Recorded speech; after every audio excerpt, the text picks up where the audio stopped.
السلام علیکم ناظرین ناظرین ابھی ہم نے دیکھنا ہے، ایک کوشچن آیا بڑا امپورٹنٹ جو کہ آپ سب لوگوں کو علم ہونا چاہیے کہ آبادی دہ جو ہوتی ہے، آبادی دہ، اس کے اندر لوگوں کے پاس پراپرٹی کی ملکیت کا ثبوت نہیں ہوتا. ان کو نہیں پتا ہوتا ہے کہ ان کی پراپرٹی کی ملکیت کا ثبوت کیا ہے، کیونکہ وہ جب پٹواری کے پاس جاتے ہیں کہ ہمارے گھر کا ہمیں فرض جاری کر دو، ہم نے آگے سیل کرنا ہے، آگے فروخت کرنا ہے یا آگے وراثت کروانی ہے، تو پٹواری کہتا ہے کہ یہ آبادی دہ میں آ گئی ہے، لال لکیر میں آ گئی ہے جگہ، اس کا فرد جاری نہیں ہو سکتا. تو اب وہ فیملی جو ہے جو ادھر رہ رہی ہے، وہ اس کے لیے ایک عذاب بن جاتا ہے کہ وہ کیا کرے. اس کے پاس وہ پھر اس کے پاس گیس کا بل ہوتا ہے، اس کے پاس جو ہے نا وہ دوسرا ہوتا ہے، کیا نام ہے، اس کے پاس ٹیلی فون کا بل، بجلی کا بل، اور اس کے علاوہ پانی کا بل وغیرہ ہوتا ہے. اس کے اوپر نام لکھے ہوتے ہیں، وہ میٹر لگے ہوتے ہیں، وہ پھر ان کے اوپر انحصار کرتے ہیں اور اس کے اوپر کورٹ میں جاتے ہیں، ڈگریاں لیتے ہیں، لیکن جس طریقے سے بھی ان کو گائیڈ کیا جاتا ہے پھر وہ کرتے ہیں. تو اس میں آپ کو ایک چیز بتاؤں، بڑی ضروری چیز ہے. اس میں آپ نوٹ کریں کہ جس وقت آبادی دہ بنتی ہے، جس وقت آبادی دہ ڈکلیئر کی جاتی ہے، اس وقت اس کا ایک انتقال چڑھایا جاتا ہے. وہ 1970 میں، 72 میں، 67 میں، 80 میں، 82 میں، یا جب بھی بندوبست ہوا ہے اس علاقے کا، اور جب بھی وہاں پہ آبادی دہ کا انتقال چڑھایا گیا ہے، تو اس کا ریکارڈ پٹواری کے پاس موجود ہوگا. اگر پٹواری کے پاس سے نہیں ملتا تو آپ کو جو ڈسٹرکٹ کورٹس کے اندر جو مال خانہ ہوتا ہے، جہاں پہ آپ ریکارڈ روم ہوتا ہے، جو جنرل ریکارڈ روم تحصیل کا جو ہوتا ہے، ڈسٹرکٹ ایڈمنسٹریشن کے آفس کے پاس، ڈی سی آفس میں،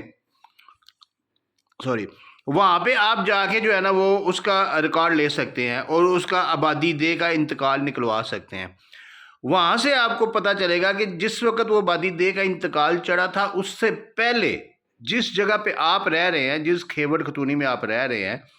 وہ کس کے نام تھا، یا وہ آپ کے جو آباء و اجداد ہیں یا آپ نے جن سے خریدی ہے ان کے آباء و اجداد کا نام وہاں پہ آ رہا ہے. آپ جس وقت وہاں سے تلاش کر لیں گے تو اس وقت آپ کو وہ پتہ چل جائے گا کہ اگر 1972 میں جب وہ آبادی دہ کا انتقال ہوا ہے تو آپ 1967 یا 68 کی جمع بندی نکلوائیں گے تو وہاں سے آپ کو پتہ چل جائے گا کہ آپ کے جو بزرگ ہیں ان کے نام کا وہ کھاتا نکل رہا ہے، کیونکہ اس کے بعد وہ آبادی دہ کا انتقال ہوا اور پھر وہ آبادی دہ میں چلا گیا. وہاں سے آپ جمع بندی کی مصدقہ نقل لے سکتے ہیں جو کہ آپ کے پاس پراپرٹی کی ملکیت کا ثبوت ہے. اس کے علاوہ دوسرا طریقہ یہ ہے کہ property excise and taxation office, جہاں سے پراپرٹی کا PT1 نمبر لگتا ہے،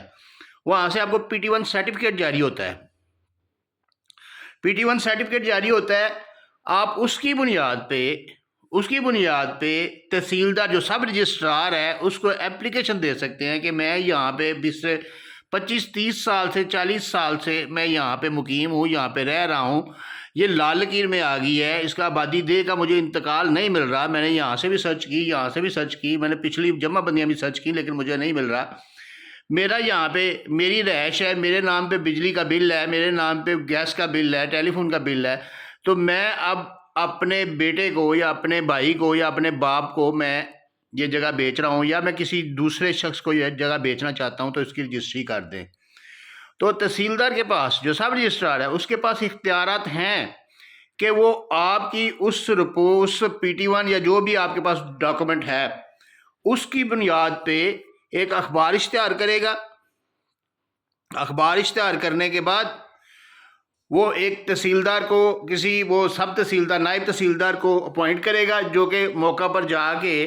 گواہوں کے بیانات لے گا اور ایک رپورٹ تیار کرے گا. اس رپورٹ کی روشنی میں آپ کی رجسٹری ہو جائے گی اور وہ رجسٹری آپ کی ملکیت کا پروف بن جائے گی اور آگے آپ اس کو رجسٹری ٹو رجسٹری جو ہے نا وہ سیل کریں گے. اس کے علاوہ آپ سیٹلمنٹ کے ریکارڈ آفس میں جا سکتے ہیں. سیٹلمنٹ آفس جو ہے نا، جو سیٹلمنٹ کمشنر کا آفس ہے نا، جہاں سے پرماننٹ ٹرانسفر ڈیڈز اور پرماننٹ پراپرٹی ٹرانسفر آرڈرز جہاں پہ جاری ہوتے تھے جس وقت الاٹمنٹیں ہوئی تھی، وہاں سے آپ رجسٹرز کو تلاش کر کے وہاں سے آپ نکال سکتے ہیں ریکارڈ، اور پرانا پی ٹی ڈی جو ہے نا وہ آپ کو مل سکتا ہے. PTD جو ہے نا ایک ملکیت کا پروف ہے اور وہ ملکیت ہے، اس میں کوئی شک نہیں ہے کہ وہ ملکیت ہے، وہ آپ کو مل سکتا ہے اور اس کی بنیاد کے اوپر آپ آگے جو ہے نا اس کو